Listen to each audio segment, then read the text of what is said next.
So here's the first tip in a series of 5 really neat tips that I'd like to pass on to you for Affinity Photo version 2 on the iPad.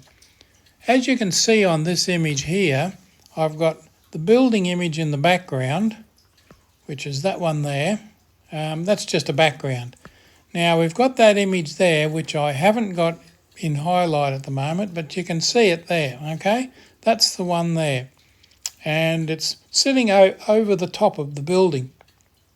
Now all I want is the girl outline, the outline of the girl in the photo. And what I did, of course, was use the selection tool, the smart selection brush, and outlined the girl there. And using the output mode, when I refined it to a mask layer. Now that creates that there. Of course, that's all one thing. Now let's go back up here where it's selected. Now one of the things that does, very nice it is too, it removes it removes everything but the girl, but what it does is leave the image there. So you can see if I move that image around, you can see the part that hasn't been masked out. Now I'll just get that back over the other image where I had it. You can see that. Don't worry about the fact that that's the one you can see there. You can see all of it. So that's what it's done, is selected it and selected it to a mask. So there's just that bit there. But we want to get rid of the whole lot, all of the background, even that shows there. Now what you can do is rasterize this image. Now I can put that down there a little bit. Looks a bit silly at the top of the building. We can move that right to the bottom if you like. So you can see it there. Now what I want to do is rasterize that layer.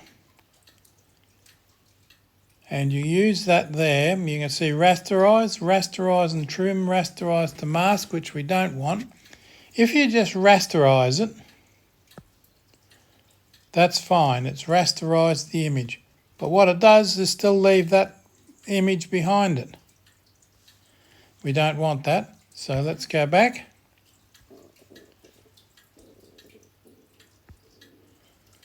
There we go there. Now we're back at our original. What I want to do is rasterize and trim. You can see now that's just rasterized the image. And there's no background. So you can now put that image wherever you like. Let's turn on the magnet. And we'll put it dead center and on the bottom. There we go. Now that's very simple and straightforward. It's tip number 1. When you rasterize and trim, and that will put just the element you want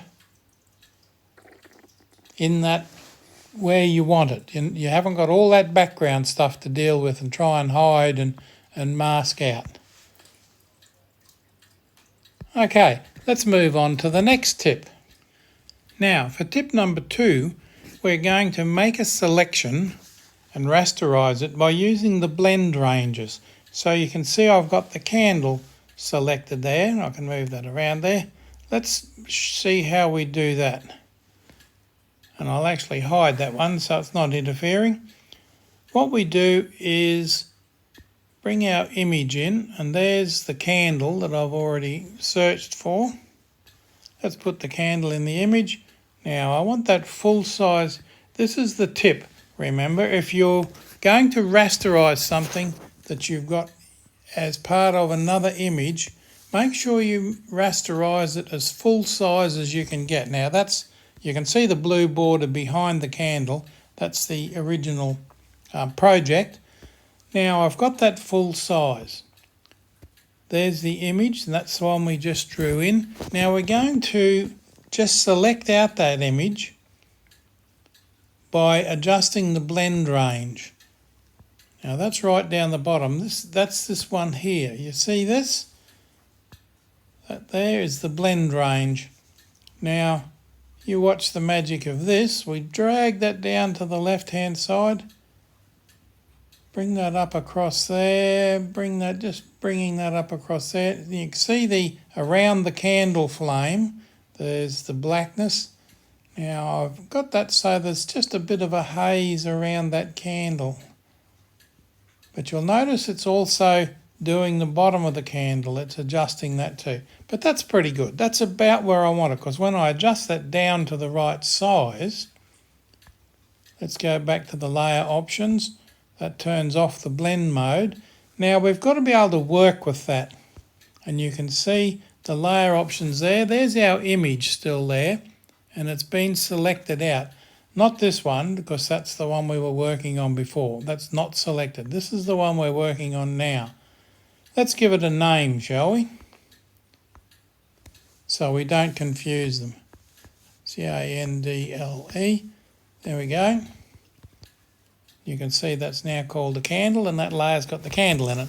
That's the one we want. But it's not rasterized and it's not selected. That's fine, because if I wanted to make some adjustments to that, like special effects like a Gaussian blur or a halo or something like that around it, if I were to do that as it is, that blend range down there will disappear and the image will turn black again. But what I'm going to do is, with that there selected, I'm going to add a pixel layer above it, above the candle, add to the selection, so I've got both the pixel layer and the candle selected. Now I'm going to put them in a group, so that they're in a group. Nothing much has changed yet, except that you can now see that the blend range for source is now normal, because it's working with the group as the top level layer. Now we can pixelate it by rasterizing the image, and I can rasterize it and trim it. And you can see now the blue handles, the bounding box, is neatly around the project. It's not spread out all over the image. You've got that one there, pixel. Now we can rename that again, because this is the group, remember. We'll call this DLE candle group. So there's no mistaking it. There you go, look at that. And you can ungroup them if you had a need to. Now what you can do with the candle group, of course, is you can go to FX. Maybe I want Gaussian blur on it. Turn the Gaussian blur on, and you can do that.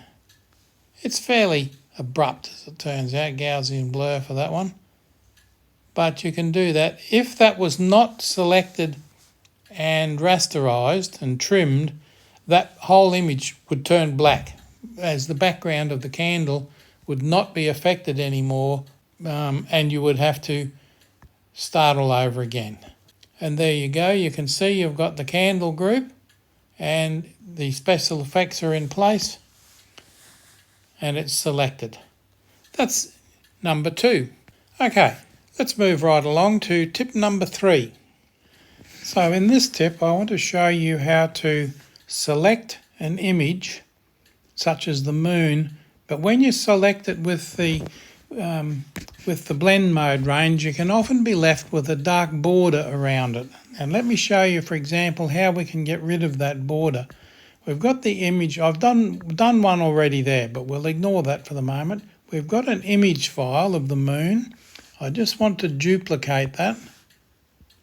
There it is there, so we're not using that original. Now, you can see in the blend mode ranges down here that I can remove the border. Well, I can remove the black. Now it's still got a black edge around it, which I can probably get rid of. Changes the colour of the moon slightly.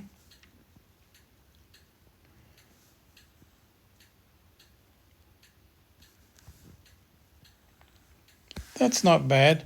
Okay, it's not as fine as I could get it. You can move that around as you like and really refine that.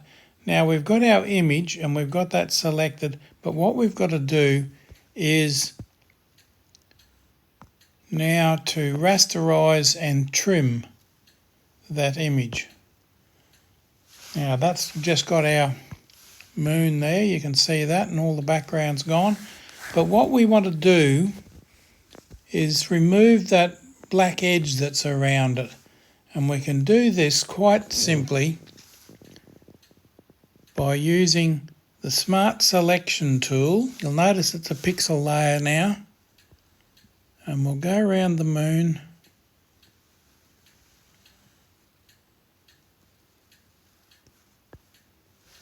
That's got the moon pretty well selected. Let's enlarge that slightly. Now you can see the selection is right on the edge, but I want to make sure that I get rid of that edge completely. So what we do is go to there, and you can see 1, 2, 3, 4th from the bottom, grow and shrink selection. Now we want to shrink the selection by probably just 5 pixels. So press in the numbers option there, press the minus, and 5 pixels. We're going to reduce the size of that circle by 5 pixels. And you can see I could probably take that out a bit by 2 pixels, but you can clearly see the line there, and that'll do for the moment. Now, because we want to keep that and get rid of the rest, we've got to go up here again to the top and invert the selection. Invert the selection, and then bottom left hand corner all the way down, just press the rubbish bin, and there it's gone. All the outside's completely gone, and we're just left with the moon. Now it's still got the little dots around it, but that's all right. The crawling ants, just go back to the top and tap deselect. And there's our clean pixel moon. And you can put that anywhere, put that over an image. Let's see where our building is. There's our building there.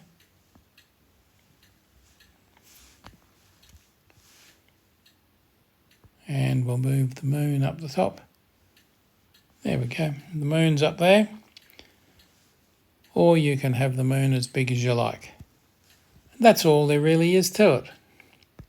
So that's the end of that little tip. So before we move on though, there's just something else I wanted to show you. You'll see how we've got a pixel layer there. Let's just turn off the building so we can clearly see it. We'll select the pixel layer. Now if we want to use effects on that, we've got a real problem, because if we go to the FX and want to put an outer glow around that, and let's say the outer glow is white, as soon as we try and apply it, we see that nothing happens.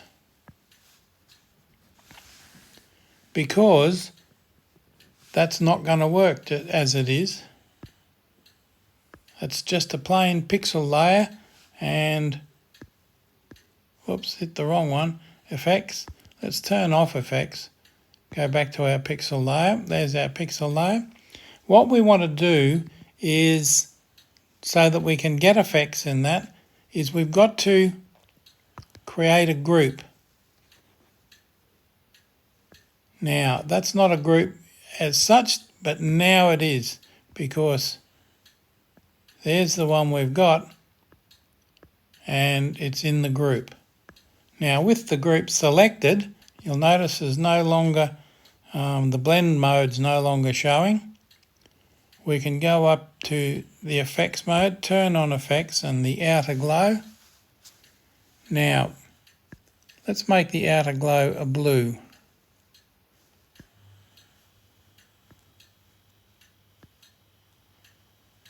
And we can put an outer glow around the moon. A nice blue outer glow around the moon. We've removed the rubbish and we've put our own special effect around it. There we go. The last little tip I want to show you in this series is how to intensify the the glow that you've got around the moon there. And this is really quite simply done. Select the group we've got there and duplicate that group. So you can see there now we've got two groups. We've got that one and that one. Turn that one off, turn that one on. Now you can see it's a little bit more intense with that one on, but what I want to do is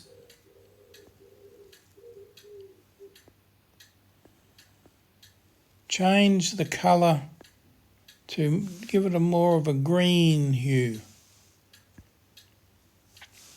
You can even modify that if you like, but let's leave it for the screen at the moment. Now this one is above the other one. The intensity, let's lift the intensity to 62. The radius, lift the radius to that. Now the opacity, you want to take the opacity down a little bit. You can see now that there's a radius around that moon. It's a little more intense. Now we can see this by turning that one off, and that's the one we've been working on.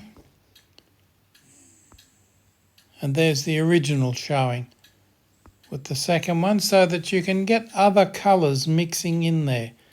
That's really handy being able to do that. It's an exact replica of each other.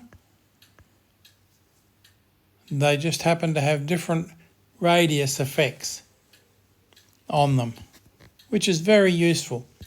Okay, now that's it for our little tips session today. I hope you've enjoyed that. Please share it with your friends and don't forget to subscribe. Go ahead. Make my day. Subscribe.